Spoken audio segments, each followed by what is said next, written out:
안녕하세요. 네, 오늘 1강부터 시작해서 4강까지 저는 지금 마지막 4강을 남겨놓고 있고요. 4강 마지막까지 잘 들어주시길 바랍니다. 하루 만에 절대 듣지 마세요. 정말 하루 만에 하기에는 정말 내용이 많고 여러분들이 사실은 반복해서 듣기도 힘든 부분이라서 제가 항상 이렇게 밑줄 치죠. 밑줄 치거나 이제 박스로 이제 제가 그 부분에 해당해서 키워드 중심으로 외워주시면 될 것 같아요. 그리고 키워드 중심으로 이해를 해주시고 사실은 궁금한 사람들이 뭐 많지는 않을 거라고 생각하지만 혹시나 이제 그 다음 정말 필요한 내용들이거든요. 사실은 제가 짜잘짜잘하게 설명하는 부분들은 그 부분들에 해당해서 뭐 선행학습을 하신 분들은 궁금해하시면 이제 제가 반드시 이제 질문에 대해서 설명을 해줘야 하는 부분이기 때문에 제가 여러분들 중에서는 굳이 필요 없는 분들도 계시겠지만 제가 어떻게든 그런 부분들 다 이제 수용해주기 위해서 설명을 하는 거니까 그런 부분들 좀 이해해 주셨으면 좋겠습니다. 이런 부분이 이해가 안 가요. 저런 부분이 이해가 안 가요. 라는 부분들 혹은 핵심 설명이 필요합니다. 핵심 부분만 있는 요약한 그런 부분 올려주세요. 라는 질문을 받을 것 같아서 사실은 제가 이거 말고 또 한 개를 키워드만 중심으로 수업 자료를 올릴 계획이에요. 그 자료 한번 쭉 봐주시고요. 열심히 공부해 주셨으면 좋겠습니다. 하나가 뭐 15분이 채 안 되게 제가 올릴 수 있게 노력을 하고 있어요. 그러니까 여러분들도 최대한 그런 부분 이해해 주셨으면 좋겠습니다. 우리 저번 시간에 옥택 규칙 그대로 제가 가지고 있었네요. 자, 옥택 규칙에 대해서 했었죠. 뭐 간단하게 말해서 일족 원소가 있었고 우리가 그 일족 원소인 예를 들면 리튬을 가지고 이제 여러 가지 결합으로 앞으로 고민해 봐야 할 결합에 대해서 이제 어떻게 이 친구들이 전자 배치가 이렇게 이루어진다까지 제가 살짝 언급을 했던 것 같아요. 뭐 사실 지금 이 상황에서 중요한 거는 뭐 전자가 일족 원소는 한 개가 있다. 최외곽 전자가 한 개가 있다. 그리고 뭐 17족 원소 같은 경우는 뭐 7개가 있다. 16족 원소 같은 경우는 6개가 존재하고 뭐 보면 뭐 12족 같은 경우는 2개가 존재합니다. 좀 이상한 게 하나 있죠. 그러면 3, 4, 5, 6, 7, 8 얘네들은 어떻게 된 건가? 사실 얘네들은 지금 당장으로는 쓰지 않는 친구들이에요. 지금의 수준에서는 이 친구들은 뭐 나중에 이거를 설명하게 되면 더 어려워지기 때문에 제가 가급하면 시간에 또 치이기 때문에 설명을 하지 않겠습니다. 뭐 간략하게 설명을 하자면 이거는 뭐 앞으로 있을 이제 뭐 다음 화원 아니면 대학교 과정에서 쓰게 될 텐데 얘네들이 뭐 결합도 형성하고 뭐 전자에 따라서 뭐 결합을 되게 많이 형성을 해요. 뭐 원래라면 한두 개 이렇게 형성해야 하는 건데 뭐 8개씩 9개씩 형성하는 그런 되게 특이한 친구들이 여기에 있어요. 지금의 과정에서는 나오지가 않습니다. 절대 나오지 않아요. 그렇기 때문에 우리가 알 거는 딱 여기까지. 이 3주기까지. 주기 기억나시죠? 주기까지 외우시면 되겠습니다.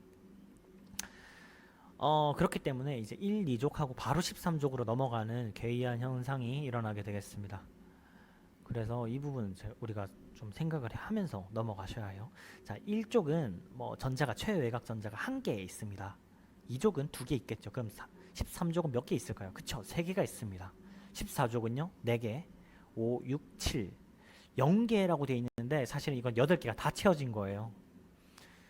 왜 이렇게 표현을 했는지 잘 모르겠는데 아무튼 뭐 다 채워진 거라고 생각하시면 됩니다. 뭐 1족과 2족 뭐 이런 식으로 원자과 전자수가 모두 같다. 원자과 전자수가 모두 같다라고 하는데 원자과 전자수가 결국에는 최외곽 전자를 이야기하는 거예요. 최외곽 전자. 원자과 전자수 제가 가로하고 최외곽 전자. 자, 다음 전자 껍질. 사실 그 전에 설명을 했기 때문에 정말 쉽게 넘어갈 수 있어요. 원소의 종류에 따라서 각 전자 껍질에 있는 전자 수가 달라진다. 아까 이야기했었죠. 원자가 변함에 따라 1족은 한 개 있죠. 2족은 두 개 있고 3족은 계속 늘어나겠죠. 그런 식으로 이제 전자 껍질 보세요. 전자 껍질의 수가 뭐 제일 첫 번째 전자 껍질의 수는 한 개다. 지금 리튬 보시면 한 개. 한 개가 아니죠. 두 개. 첫 번째 전자 껍질에 두 개의 전자가 들어가 있는 걸 확인할 수 있습니다. 뭐 17족 원소인 플로린도 이제 두 개의 전자가 첫 번째 전자 껍질에 들어가 있는 걸 확인할 수 있고, 그리고 두 번째 전자 껍질에는 7개가 들어가 있는 걸 확인할 수 있어요. 자, 염소 같은 경우는 이 친구가 아마 3족에 있는 친구일 거예요. 딱 이 위치에 있는 친구. 네, 여기에 이 7에 있는 이 친구예요. 3주기에 17쪽에 해당되는 친구가 바로 염소 이 친구예요. 그러다 보니까 세 번째 전자 껍질까지 이렇게 소유하게 되는 거죠. 우리가 여기서 봐야 할 거는 이 전자 껍질이라는 거예요. 전자 껍질이 크기가 커질수록 전자 껍질이 개수가 첫 번째 전자 껍질, 두 번째 전자 껍질, 세 번째 전자 껍질 개수가 많아질수록 보시면 아시겠지만 약간씩 크기가 커지는 걸 볼 수 있죠. 그쵸? 보이시죠? 뭐 얘보다 얘가 더 커 보이죠. 확실한 크기 차이가 느껴지죠. 분명 그렇다면 얘랑도 크기 차이를 비교해 보면 분명 크기 차이가 있을 거예요.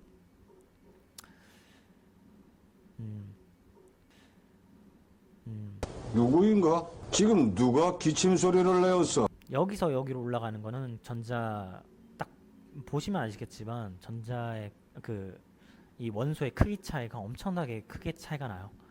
하지만 이제 이거 같은 나트륨과 염소 같은 경우는 아까 우리 외우는 방법이 있었죠. 립에 비키니 오픈에 나만 알지 펩시 콜라. 나에 시작되고 나만 알지 펩시 컬에 시작되는 친구죠. 그러다 보니까 3주기에 들어가는 친구들이에요. 근데 3주기에 들어가는 친구들은 사실상 그렇게 크기 차이가 많이 나진 않습니다. 왜냐하면 세 번째 전자 껍질을 가지고 있기 때문이에요. 보세요. 그쵸? 여기는 한 개의 전자고 여기는 7개가 모두 존재하죠. 자, 하지만 사실상 나트륨이 염소보다 크기가 작습니다. 왜냐하면 전자 껍질에 한 개 들고 있어요. 얘는 마지막 전자 껍질을 한 개 들고 있죠. 사실은 얘랑 크기를 비교했을 때 크기가 크게 차이가 나는 것처럼 보일 수 있지만 사실 뭐 여기서 전자가 두 개가 더 생긴 거라고 보시면 돼요. 나트륨은. 그렇기 때문에 사실상 그렇게 막 여기서 이만큼 차이가 나지는 않아요. 이 친구가. 그렇기 때문에 그런 걸 생각하시면 그게 이제 나중에 우리가 배울 내용 뭐 곧 배우게 되겠네요. 거기에 해당되는 내용이니까 슬쩍 보시고 가시는 걸 추천드립니다. 자, 뭐 전자 껍질, 네. 깜짝이야. 깜짝이야. 아까 우리 다 이야기했던 부분들이죠. 첫 번째 전자 껍질에는 최대 2개, 두 번째, 세 번째 전자 껍질은 최대 8개 전자가 채워집니다. 전자는 가장 안쪽 전자 껍질부터 채워집니다. 네, 안쪽부터 채워져야죠. 바깥 전자부터 채워질 수가 있겠습니까? 이런 식으로 뭐 안쪽에서 하나씩 채워져야 되는 거겠죠. 자, 우리 에너지 준위라는 단어가 나옵니다. 이 키워드를 우리가 중요하게 짚고 넘어가야 하는 부분이에요. 이 에너지 준위에 대해서 우리가 짚고 넘어가야 하는데, 에너지 준위가 무엇이냐? 원자나 분자를 구성하는 전자가 갖는 특정한 이 뭔 개소리야? 진짜 제가 이거 봐도 저도 설명을 못하는 편이지만 너무 설명이 어렵게 돼 있어요. 하지만 이걸 선생님이 풀어서 이야기를 해주면, 이 전자 궤도에는 각자 이 전자 궤도에 해당되는 에너지가 있어요. 에너지가 있는데 이 에너지가 안에 있는 게 클까요? 밖에 있는 게 클까요? 그쵸? 이 친구가 어차피 안에 있고 그 위에 또 씌워지는 거기 때문에 밖에가 하나가 더 있는 게 사실 에너지상으로 더 클 거예요. 에너지가 더 많이 존재하게 되는 거겠죠. 하지만 우리 그 화학을 배우거나 이제 과학을 하게 되는 학생들은 이러한 단어에 대해서 유의해야 할 점이 있어요. 에너지가 크면 클수록 불안정한 거예요. 에너지가 크면 클수록 불안전해집니다. 왜냐? 여러분 생각을 해봅시다. 비커가 하나 있어요. 비커가 하나 있다 칩시다. 비커가. 그 비커에 물을 채운다 칩시다. 물이 가득 찬 게 좋을까요? 물이 그리고 에너지라고 생각해요. 물이 채울 수 있는 만큼 최대로 채워지는 게 우리가 들고 다니기가 쉬울까요? 아니면 정말 조금만 넣어놓고 다니는 게 쉬울까요? 그쵸? 비커에 어떻게 무엇이 더 쉬울까요?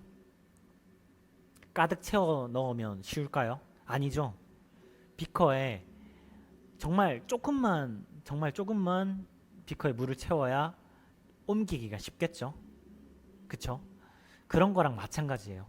에너지를 많이 가지고 있을수록 이 친구들이 움직이기가 힘들어요. 움직이기도 힘들고 이 상태를 유지하기가 힘들어요. 바깥의 외부에 조그만 충격이 가해져도 이 친구들은 그 상태를 유지하기가 힘들어질 거예요. 물론 그건 상대적인 값인 거예요. 제가 여러분들에게 설명하기 쉽게 하기 위해서 이러한 조건을 든 거지, 사실상 가득 채워져 있다 하더라도 그 규칙에 맞는다면 그 친구는 안정할 수밖에 없는 거긴 하지만, 사실은 에너지적으로 봤을 때는 에너지가 크면 클수록 움직이기가 힘들어진다 정도로 여러분들이 알고 계시면 될 것 같습니다. 네, 그래서 여기서 표현할 수 있죠. 이 전자가 예를 들어서 안으로 들어갔다. 안에 있는 궤도를 바깥에 있던 궤도를 돌고 있다가 안으로 들어가게 됐다 치면 에너지가 방출되었다라고 지금 이렇게 그림으로 표현이 돼 있어요. 네, 아까 우리 비커 이야기했었죠. 비커에 물을 조금 뺀다고 생각하시면 돼요.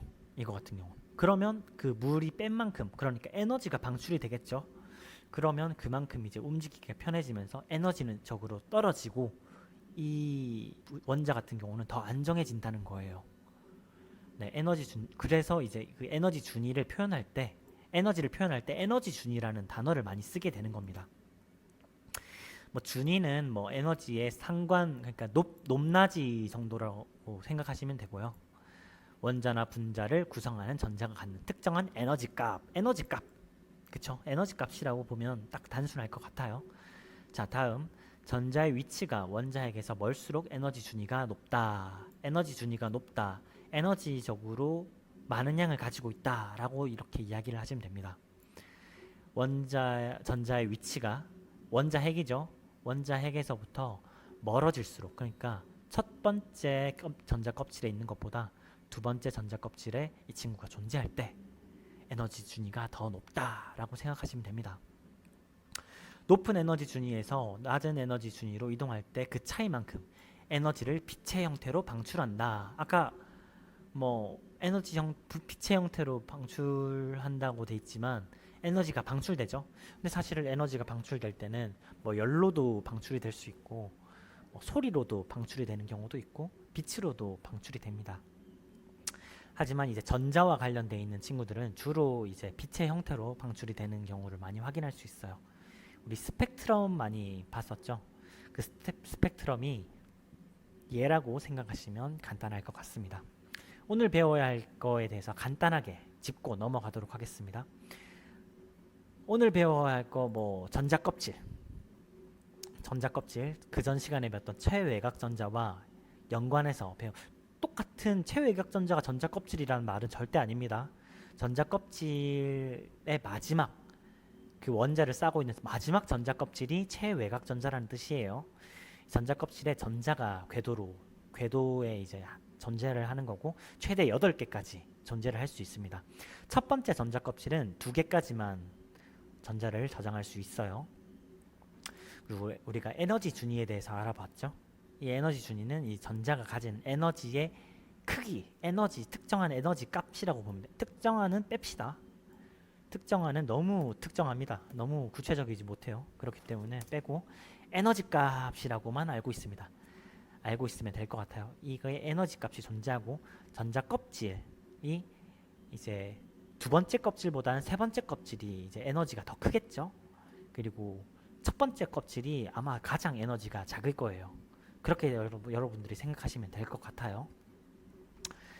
네, 그리고 그만큼 이제 방출할 때만큼 이제 빛의 에너지로 방출이 된다 라고까지만 알고 있으면 될 것 같습니다. 네, 다음 시간에는 이제 원작과 결합을 형성하는 이유, 이제 결합에 대해서 이제 본격적으로 들어가는 시간을 가질 거예요. 여러분들 이제 한 단원을 거의 마치게 되었는데 총 4번 수업을 했죠. 총 합치면 한 50분 정도의 수업이었던 것 같아요. 여러분들이 사실 온라인 강의를 들으면서 얼마나 힘들 거라는 것도, 얼마나 이제 공부하기 힘든 환경이라는 것도 저도 알고 있고, 어려워. 그리고 온라인 강의하면서 집중이 뭐 안 되죠. 저도 다 이해합니다. 그렇기 때문에 집중이 안 될 걸 생각하고 제가 강의를 하나 더 찍고 오늘 저는 집에 돌아갈 거예요. 그러니까 여러분들, 저도 이렇게 노력하고 있으니까 여러분들도 열심히 공부해 주셨으면 좋겠습니다. 질문 많이 해주세요. 뭐 저에 대한 질문도 뭐 전 좋고요. 뭐 사사로운 질문도 가볍게 받아 넘기지 않으려고 노력할 테니까, 그리고 중간중간에 제가 짤도 되게 재밌는 거 많이 들고 올 테니까 많이 시청해 주시고,